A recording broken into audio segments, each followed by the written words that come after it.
bonsoir, merci de nous rejoindre sur la télévision nationale. Voici nos titres. La SEG et ses problèmes à Anta, la conduite qui traverse le quartier a souvent des fuites, la faute aux citoyens qui en ont fait un dépotoir d'ordures. L'huilerie de Dabola, comment maintenir, voire accroître la productivité, des cadres se concertent pour réussir le pari. Enfin, santé publique, une nouvelle technique de fortification testée sur 4 produits alimentaires. Les résultats sont séduisants et devraient être rendus publics très bientôt. Voilà pour les titres. Madame, Monsieur, bonsoir. Le président Alpha Condé, invité au Forum économique mondial. L'événement aura lieu à Jakarta, en Malaisie, du 2 au 4 août prochain. Hier, il a reçu sa lettre d'invitation de la main d'un émissaire du pays organisateur. Le point avec Mohamed Lamine Souma. Tan Sri Ahmad Fuji est l'envoyé spécial du Premier ministre de la Malaisie auprès du président Alpha Condé, invité à prendre part au 2e Forum économique mondial.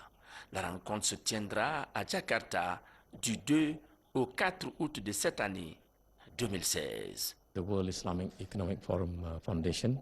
Je suis l'envoyé spécial du Premier ministre de Malaisie.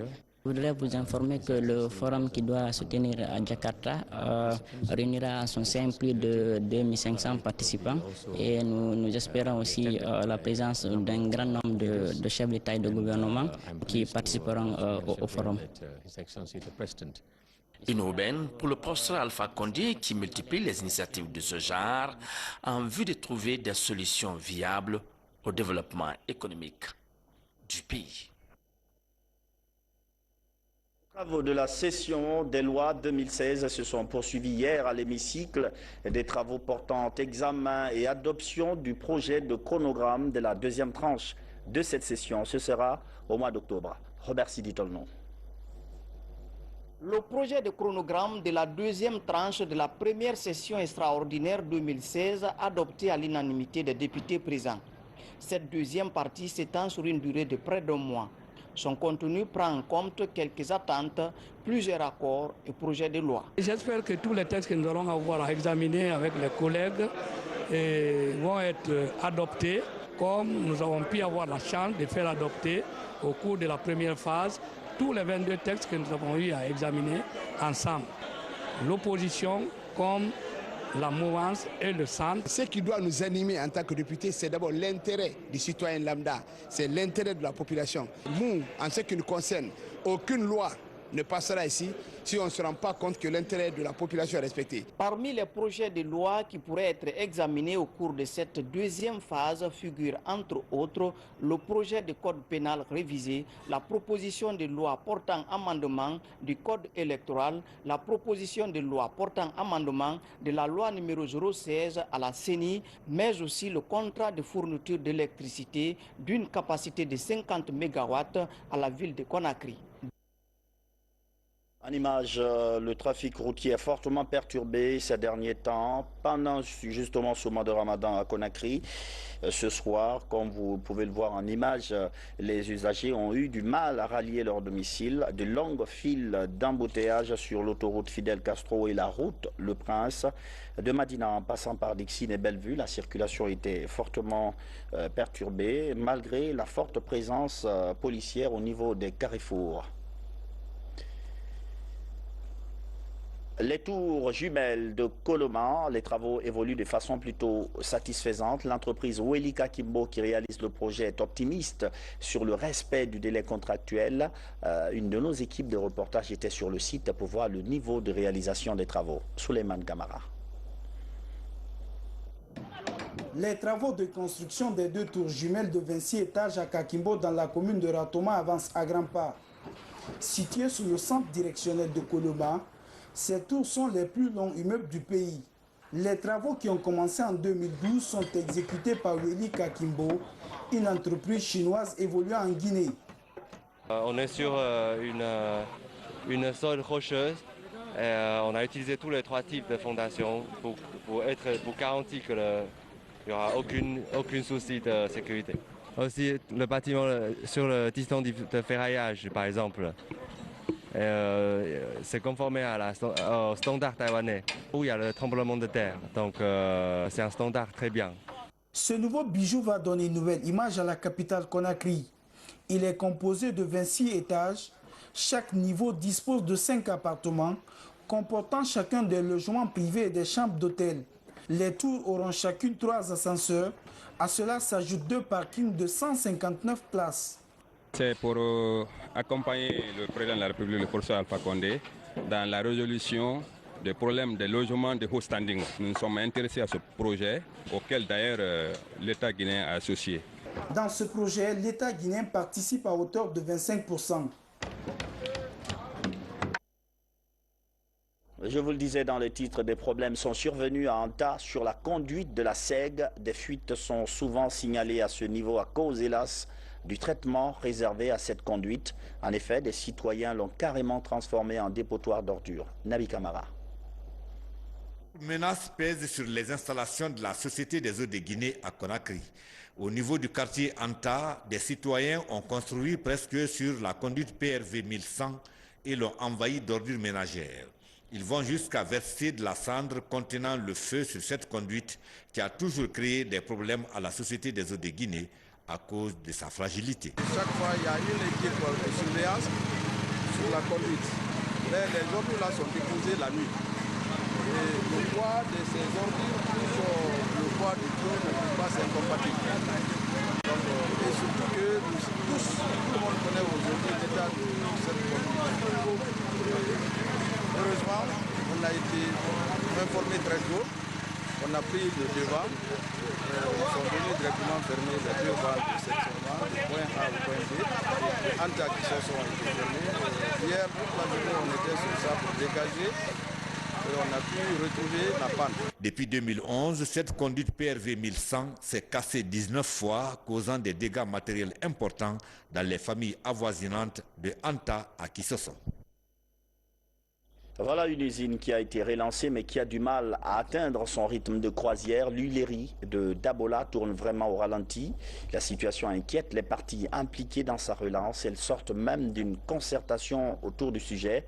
Une question, comment augmenter la productivité de cette huilerie? Fodé Camara. D'une capacité de 50 000 tonnes par an, depuis 3 ans, l'huilerie de Dabola fonctionne au ralenti. Une production en dents de scie due à un manque de matières premières. Principale difficulté de la compagnie des producteurs de l'oléagineux. Le ministère de l'Agriculture veut améliorer les conditions des producteurs pour améliorer leur vie.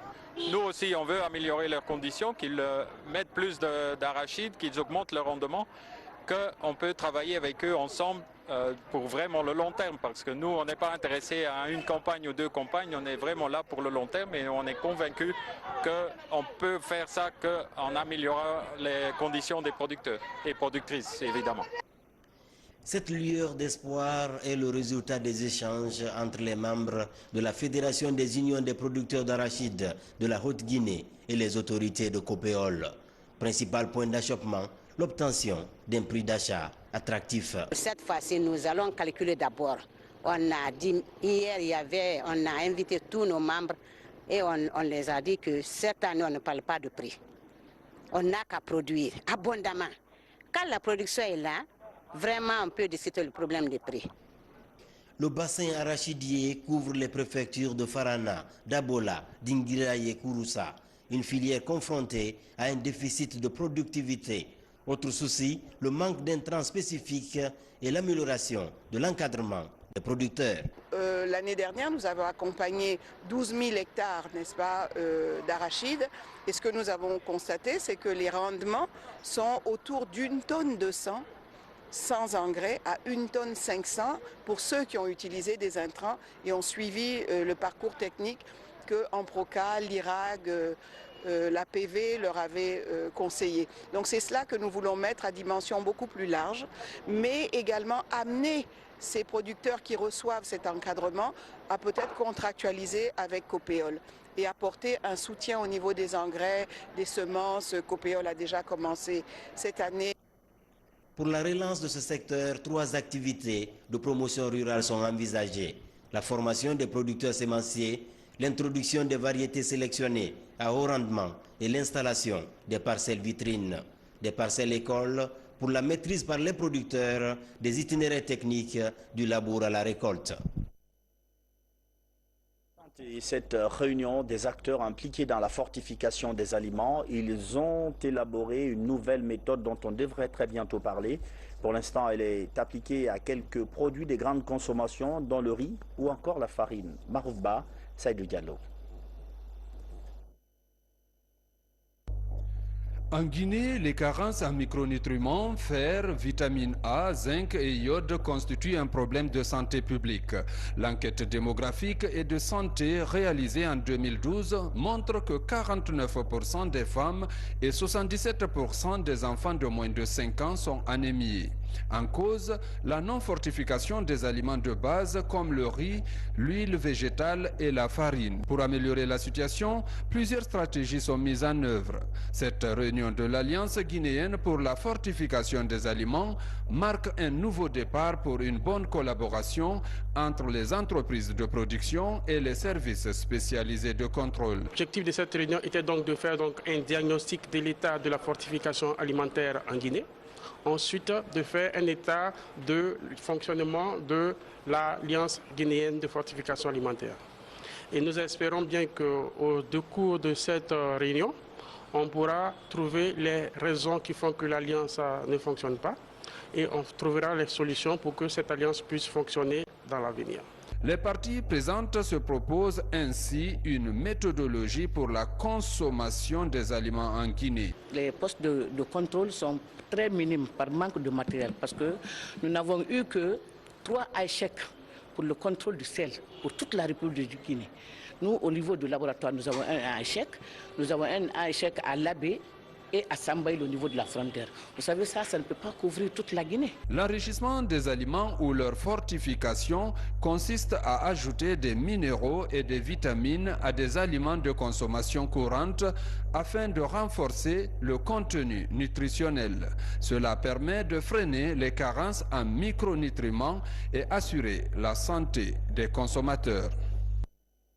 Sidougou, c'est parti pour la campagne Étoile d'Or. Il s'agit d'une récompense offerte à la structure sanitaire qui offre le meilleur service aux patients. Le concours est lancé. On devrait très bientôt connaître le nom du gagnant.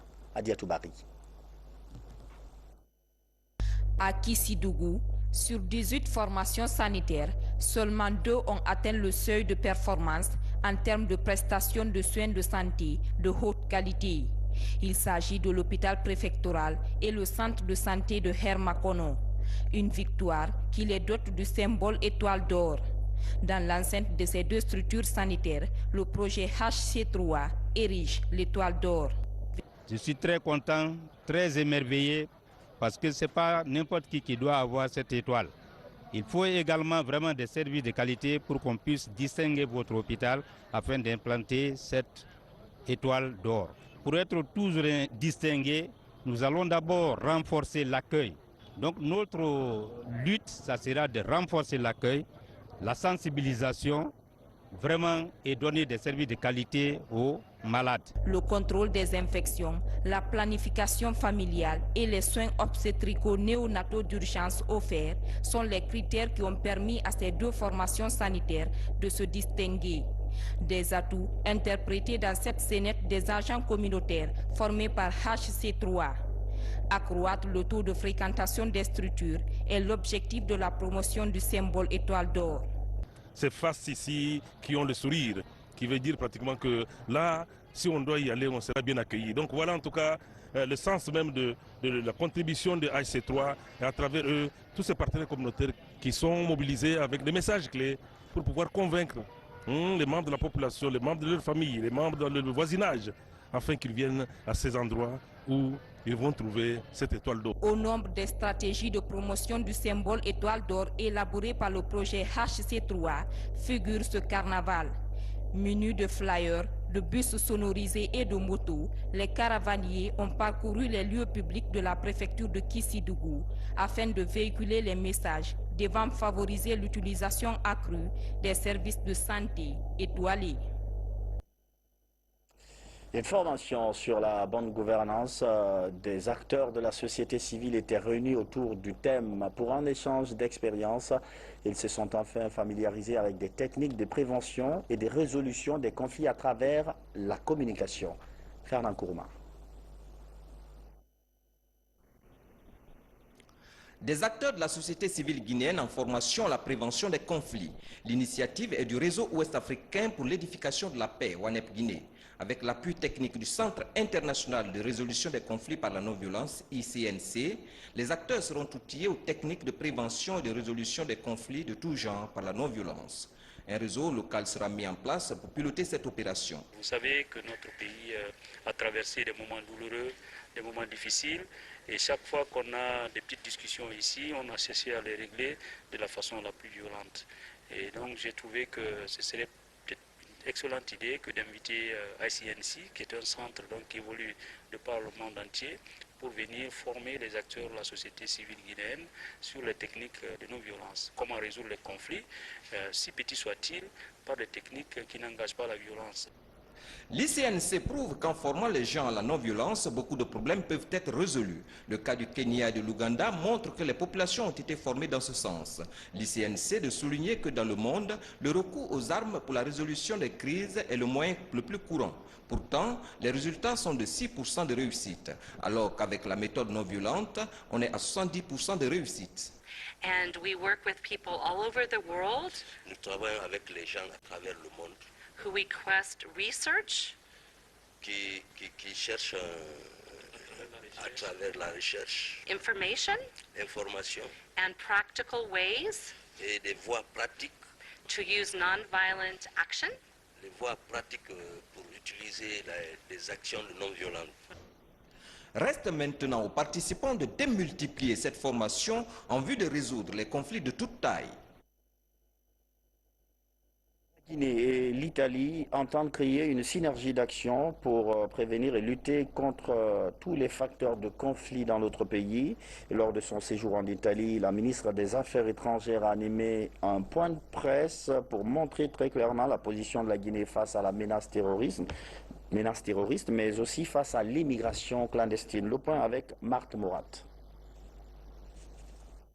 Cette rencontre fut un cadre idéal pour l'Italie et l'Afrique d'échanger sur la nouvelle synergie d'action commune à mener pour relever certains défis du continent, notamment en matière de paix et de sécurité. Le choix de notre thème, la paix et la sécurité en Afrique, est judicieux.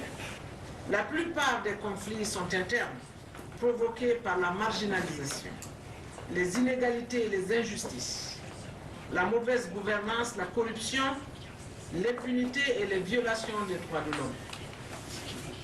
D'où l'impératif absolu de prévenir, identifier et éliminer les facteurs de conflit. Dans cette dynamique, le chef de la diplomatie guinéenne évoquera certaines questions d'actualité dont les conflits armés, le terrorisme sous toutes ses formes, la prolifération des armes de destruction massive, les menaces maritimes liées à la piraterie et les violences faites aux femmes. N'oublie pas que le mois de juin, c'est le mois de l'enfant. Une ONG met d'ailleurs ce mois à profit pour faire des dons à la maternité de Matam. Vous allez le voir en image. Il y a aussi les étapes de Coranti et de Matoto. C'est donc l'occasion pour nous d'appeler au respect des droits des enfants. Aux États-Unis, ce qui nous amène donc à un autre sujet, et ça se passe cette fois-ci aux États-Unis. La beauté guinéenne a été célébrée à travers la 8e édition Miss Guinée États-Unis. 5 candidates dont Aïcha Ba qui remporte le trophée de la plus belle guinéenne Amérique du Nord. Ne vous inquiétez pas, les images que nous vous présentons montrent des concurrentes dans des tenues assez décentes. Fatoumata Samoura. À New York, la culture guinéenne est célébrée. À travers la 8e édition de Miss Guinée États-Unis d'Amérique, 5 jeunes filles compétissent en danse, chant et culture générale. Au finish, Aïcha Ba s'installe sur le trône de Miss Guinée USA 2016. I promise I will take care of all the children. Je promets de prendre soin des tout-petits, car mon objectif est l'éducation des enfants à travers la prise en charge des frais de scolarité des enfants pauvres. Événement culturel de portée éducative, Miss Guinée, États-Unis d'Amérique est une école où l'on moule des jeunes femmes leaders. Les candidates apprennent les techniques de montage et de réalisation d'un projet. Je crois à la promotion de l'émancipation de la femme et je crois aussi au pouvoir de la femme. À Miss Guinée, États-Unis d'Amérique, les filles sont formées et informées pour être des vrais leaders. Voilà notre combat ici. Avec 8 éditions organisées et réussies, le comité d'organisation de Miss Guinée, États-Unis d'Amérique, croit en la noblesse de son combat. Un combat mené désormais avec la communauté et la représentation permanente de Guinée à New York. Nous venons d'assister à un événement de grande portée culturelle et qui contribuera immensément à la renaissance de la communauté guinéenne à New York. Au-delà de son aspect promotionnel, Miss Guinée, États-Unis d'Amérique contribue à l'émancipation de la jeune fille guinéenne et à son intégration au sein de la société américaine. Des images de joie qui contrastent avec cette page noire qu'on vous communique. De célébrités nous ont quittés hier et pour toujours. On pense d'abord à Siré Diabaté, artiste, musicien et directeur de l'agence Cocorico. Siré était également inspecteur général du ministère de la Culture et du Patrimoine historique. Il a déjà rejoint sa dernière demeure. L'autre célébrité qui nous a quittés, c'est Fodé Kapi Camara, ancien secrétaire général de la Fédération guinéenne de football et directeur général du club Auréa Athlétique de Conakry. À ce sujet d'ailleurs, le club nous adresse un communiqué pour dire que les obsèques de l'illustre disparu auront lieu le mercredi 8 juin 2016 à Yataya. C'est la fin de cette édition d'information. Merci de votre fidélité à la télévision guinéenne. Bonsoir.